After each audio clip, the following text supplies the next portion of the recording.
Hello everyone, आप सभी का स्वागत है क्लैरिटी इन लॉ में। पिछले वीडियो में हमने क्रिमिनल कॉन्स्पिरेसी के कुछ फाउंडेशनल कॉन्सेप्ट्स को पढ़ा था, जैसे कि उसकी डेफिनेशन और इलीगल एक्ट मतलब क्या होता है, सब सेक्शन 1 की प्रोविजन को और कॉमन इंटेंशन और क्रिमिनल कॉन्स्पिरेसी में आखिर डिफरेंस क्या है। और लास्ट में हमने ये पढ़ा था कि सिर्फ नॉलेज क्रिमिनल कॉन्स्पिरेसी नहीं हो सकता। और आज की वीडियो में हम जानेंगे कि आखिर क्रिमिनल कॉन्स्पिरेसी की पनिशमेंट क्या होती है और क्या एक सिंगल पर्सन, सिर्फ एक अकेला आदमी या उसे भी क्रिमिनल कॉन्स्पिरेसी के लिए लायबल किया जा सकता है। और आखिर जनरल कॉन्स्पिरेसी और पर्टिकुलर कॉन्स्पिरेसी क्या होती है। आज के इस पार्ट 2 में जो कंसेप्ट्स हैं वो काफी इंपॉर्टेंट है जुडिशरी एग्जाम्स के लिए और साथ ही क्रिमिनल लॉ में क्लैरिटी के लिए। तो आइए शुरू करते हैं। देखिए, सेक्शन 61 का सब सेक्शन 2 बात करता है whoever is a party to a criminal conspiracy, मतलब कोई भी व्यक्ति जो कि पार्टी है एक क्रिमिनल कॉन्स्पिरेसी का। तो क्लॉज ए कहता है to commit an offence punishable with death,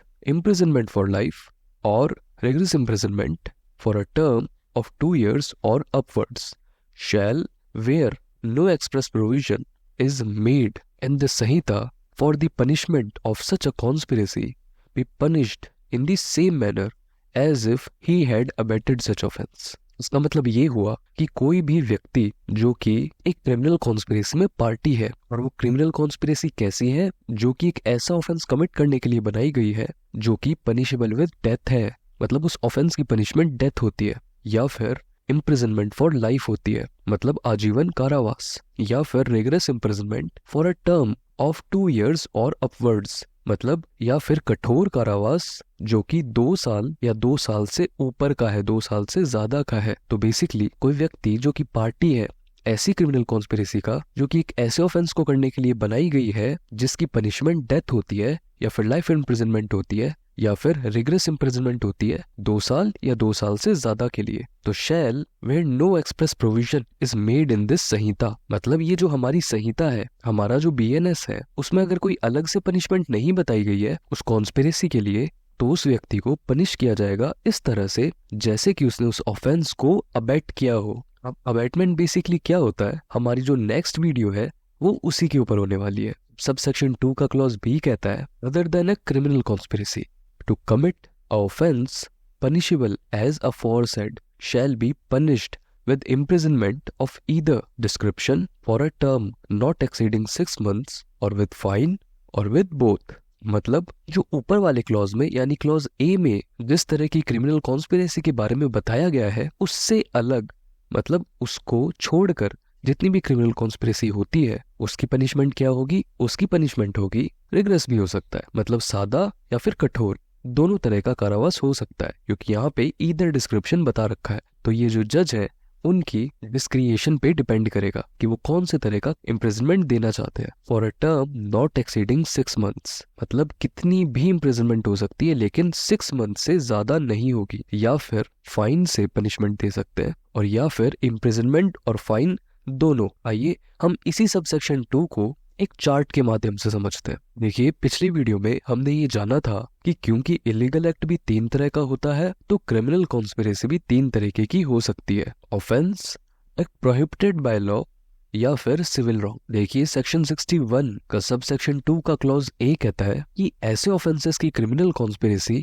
जो कि पनिशेबल विद है डेथ, या फिर लाइफ इम्प्रिजनमेंट, या फिर रिग्रेस इम्प्रिजनमेंट जो कि 2 साल या 2 साल से ज्यादा का है। ऐसे ऑफेंसेस की क्रिमिनल कॉन्स्पिरेसी की पनिशमेंट क्या है, same as abetment of that offence, मतलब अगर आप उस ऑफेंस का अबेटमेंट करते तो आपको जितनी सजा मिलती वो उस ऑफेंस की क्रिमिनल कॉन्स्पिरेसी करने पर भी आपको उतनी ही सजा मिलेगी। तो सेक्शन 61 का सब सेक्शन 2 का क्लॉज बी क्या बताता है, वो हमें ये बताता है कि क्लॉज ए में बताई गई कैटेगरी को छोड़कर बाकी जितनी भी तरह की क्रिमिनल कॉन्स्पिरेसीज हो सकती है उनकी पनिशमेंट क्या होगी। तो क्लोज ए में जिस क्रिमिनल कॉन्स्पिरेसी के बारे में बताया गया है उसको छोड़कर 3 और तरह की क्रिमिनल कॉन्स्पिरेसीज हो सकती हैं। 2 तो वही हो गए, एक्ट प्रोहिबिटेड बाय लॉ और सिविल रॉन्ग, और एक कैटेगरी हो गई ऐसे ऑफेंसेस की क्रिमिनल कॉन्स्पिरेसी जो ऑफेंसेस पनिशेबल विद है रिग्रेस इम्प्रिजनमेंट 2 साल से कम के लिए, क्योंकि पहले वाली कैटेगरी में हमने देखा था रिग्रेस इम्प्रिजनमेंट 2 साल या 2 साल से ज्यादा के लिए। तो फिर क्या बच गया? ऐसे ऑफेंसेस जो कि पनिशेबल है रिगरस इम्प्रिजनमेंट 2 साल से कम के लिए, और सिंपल इम्प्रिजनमेंट चाहे वो कितनी भी टाइम पीरियड का हो। तो ये 3 जो कैटेगरी है, मतलब ऐसे ऑफेंसेस जो कि पनिशेबल है रिगरस इम्प्रिजनमेंट 2 साल से कम के लिए, या फिर सिंपल इम्प्रिजनमेंट से, या फिर एक्ट प्रोहिबिटेड बाय लॉ, या फिर सिविल रॉन्ग, इन 3 कैटेगरीज की क्रिमिनल कॉन्स्पिरेसी करने पे आपको कितनी पनिशमेंट मिलेगी? तो क्लॉज बी उसका जवाब देता है। क्लॉज बी बताता है अगर आप इन 3 टाइप की क्रिमिनल कॉन्स्पिरेसीज करते हो तो आपको पनिशमेंट मिल सकती है अप टू 6 मंथ्स और फाइन और बोथ। जैसे सपोज करते हैं कि ए और बी ये दोनों कंस्पायर करते हैं टू मर्डर सी के मर्डर के लिए। अब इन दोनों का कंस्पायर करना ये एक एग्रीमेंट है और ये पनिशेबल फॉर क्रिमिनल कॉन्स्पिरेसी है। लेकिन इनका ये जो क्रिमिनल कॉन्स्पिरेसी वाला एग्रीमेंट है ये कौन सी कैटेगरी में फॉल आउट करता है? क्योंकि वो तो हमें जानना पड़ेगा ना, ताकि हम ये पता कर सके कि इनकी पनिशमेंट क्या होगी। तो सबसे पहले हम ये देखेंगे मर्डर एक बीएनएस का ऑफेंस है, या फिर एक एक्ट प्रोहिबिटेड बाय लॉ है, या फिर एक सिविल रॉन्ग है। तो हमने ये जान लिया कि मर्डर तो बीएनएस में प्रोवाइडेड एक ऑफेंस है। अब हमें ये देखना होगा कि ऑफेंस भी कौन सी टाइप का है, जिसकी पनिशमेंट रिग्रेस इम्प्रिजनमेंट 2 साल से कम की है, या फिर सिंपल इम्प्रिजनमेंट है, या फिर उसकी पनिशमेंट डेथ हो सकती है, या फिर लाइफ इम्प्रिजनमेंट हो सकती है, या फिर रिग्रेस इम्प्रिजनमेंट 2 साल या 2 साल से ज्यादा हो सकती है। तो डेफिनेटली मर्डर है वो ऐसा ऑफेंस है जिसकी पनिशमेंट डेथ या फिर लाइफ इम्प्रिजनमेंट हो सकती है। तो इसका मतलब मर्डर की कॉन्स्पिरेसी करने पे ए और बी को कितनी सजा मिलेगी? बिल्कुल उतनी ही सजा मिलेगी जितनी मर्डर के अबैटमेंट करने पे मिलती है। आइए अब हम एक दूसरे कंसेप्ट को पढ़ते हैं, जिसमें हम ये जानेंगे कि क्या एक सिंगल पर्सन भी क्रिमिनल कॉन्स्पिरेसी के लिए लायबल हो सकता है। तो जनरली तो इसका जवाब है नहीं हो सकता। लेकिन कुछ ऐसे केसेस भी हैं जहां पे क्रिमिनल कॉन्स्पिरेसी के लिए एक सिंगल पर्सन को भी लायबल ठहराया जा सकता है। जैसे कि सपोज करते हैं कि ए और बी इन दोनों पे क्रिमिनल कॉन्स्पिरेसी का चार्ज है और इन दोनों के ऊपर ट्रायल चलाया जा रहा है। अब सपोज करते हैं कि जो बी है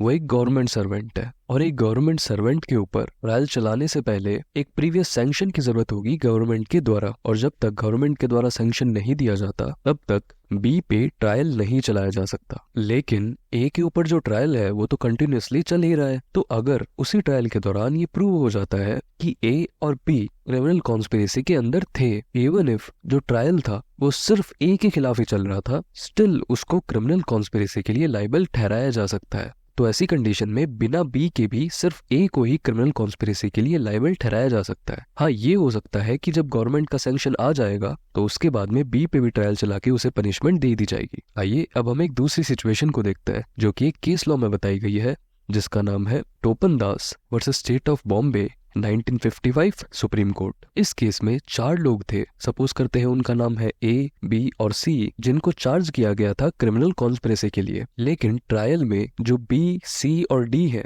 इनको अक्विट कर दिया जाता है, मतलब दोष मुक्त कर दिया जाता है, वो भी मेरिट्स के ऊपर। मतलब जब एविडेंस प्रोड्यूस किए गए तो मेरिट्स के ऊपर, केस की मेरिट्स के ऊपर ये फैसला दिया गया कि उन्होंने अपराध नहीं किया है। तो क्या ऐसी कंडीशन में ए को क्रिमिनल कॉन्स्पिरेसी के लिए लायबल ठहराया जा सकता है? तो इस केस लॉ में कहा गया था कि नहीं, क्योंकि बी, सी और डी उनके लिए ये प्रूव हो चुका है कि उन्होंने क्रिमिनल कॉन्स्पिरेसी नहीं की थी। तो बचा हुआ ए अकेला क्रिमिनल कॉन्स्पिरेसी कैसे करेगा? क्योंकि क्रिमिनल कॉन्स्पिरेसी के लिए मिनिमम 2 लोगों की जरूरत होती है। तो ऐसी कंडीशन में सिर्फ ए को क्रिमिनल कॉन्स्पिरेसी के लिए लायबल नहीं ठहराया जा सकता। आइए अब हम एक दूसरी सिचुएशन देखते हैं जो कि बताई गई थी बिंबाधर प्रधान वर्सेस स्टेट ऑफ उड़ीसा में 1956 सुप्रीम कोर्ट। इस केस में 5 लोग थे। सपोज करते हैं उनका नाम है ए, बी, सी, डी और ई, जिनके ऊपर चार्ज था क्रिमिनल कॉन्स्पिरेसी करने का। लेकिन ट्रायल के दौरान सी, डी और ई इन्हें अक्विट कर दिया जाता है मेरिट के ऊपर, मतलब इन्हें दोष मुक्त कर दिया जाता है कि इन्होंने क्रिमिनल कॉन्स्पिरेसी नहीं की थी। अब बचे ए और बी, लेकिन बी को बाद में गवर्नमेंट अप्रूवर बना दिया जाता है। अब गवर्नमेंट अप्रूवर क्या होता है? बेसिकली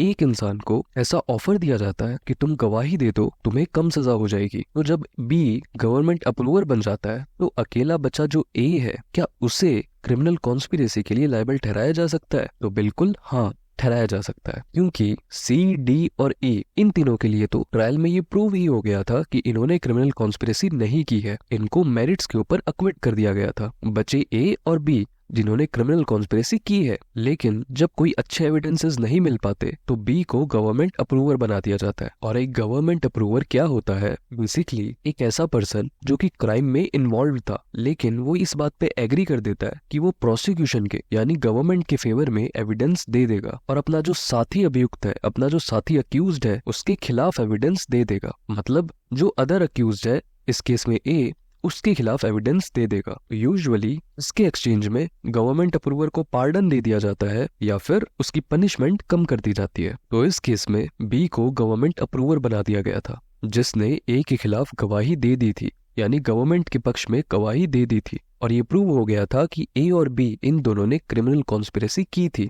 लेकिन क्योंकि बी यहाँ पे गवर्नमेंट अप्रूवर है तो उसको सजा कम हो जाएगी। लेकिन क्या सिर्फ ए को क्रिमिनल कॉन्स्पिरेसी के लिए लायबल ठहराया जा सकता है? तो हाँ, ठहराया जा सकता है, क्योंकि उसने बी के साथ मिलकर क्रिमिनल कॉन्स्पिरेसी तो की ही थी। आइए अब हम एक दूसरे कंसेप्ट को पढ़ते हैं, जिसका नाम है जनरल एंड पर्टिकुलर कॉन्स्पिरेसी, जिसके बारे में हमें बताएगा एक केस लॉ जिसका नाम है Mohammad Hussain Kochra versus K S. Dalip Singh 1970 supreme court. इस केस में ऐसा कहा गया था कि ऐसा बिल्कुल पॉसिबल है कि एक जनरल या फिर एक लार्जर कॉन्स्पिरेसी हो और उस लार्जर कॉन्स्पिरेसी में बहुत सारे छोटे छोटे स्मॉलर कंपोनेंट्स हो, जिन कंपोनेंट्स के ऊपर कुछ इंडिविजुअल्स मिलके एग्री करें। और ये बिल्कुल पॉसिबल है कि वो इंडिविजुअल्स लार्जर कॉन्स्पिरेसी की डिटेल्स को नहीं जानते हो, बल्कि वो कॉन्स्पिरेसी के बस एक छोटे से पार्ट से अवेयर हो, लेकिन स्टिल उन सभी लोगों को मेन कॉन्स्पिरेसी के लिए लायबल ठहराया जा सकता है। आइए इसी चीज का एक एग्जांपल देखते हैं। सपोज करते हैं ए और बी ये दोनों मिलकर कॉन्स्पिरेसी करते हैं कि ये एक्स का मर्डर करेंगे।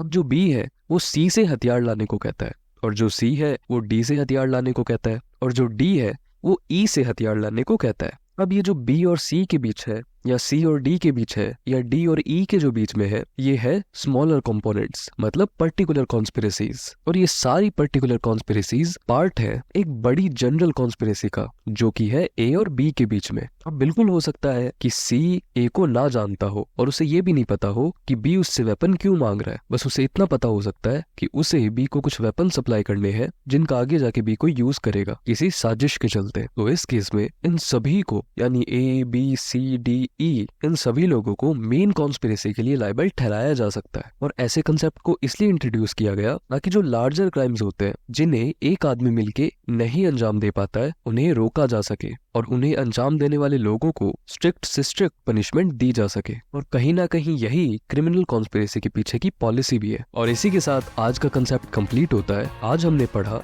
क्रिमिनल कॉन्स्पिरेसी की पनिशमेंट को, क्या एक सिंगल पर्सन भी क्रिमिनल कॉन्स्पिरेसी के लिए लायबल हो सकता है, इस बात को, और जनरल और पर्टिकुलर कॉन्स्पिरेसी के कंसेप्ट को। और इसी के साथ आप क्रिमिनल कॉन्स्पिरेसी के पूरे कंसेप्ट को अच्छी तरीके से समझ चुके हैं। अब अगर आपको ये वीडियो पसंद आई है तो इस वीडियो को लाइक कीजिए, अपने दोस्तों के साथ शेयर कीजिए और इस चैनल को सब्सक्राइब कीजिए। आज के लिए सिर्फ इतना ही। Thanks for watching. अगली वीडियो में मिलते हैं एक नए कंसेप्ट के साथ में।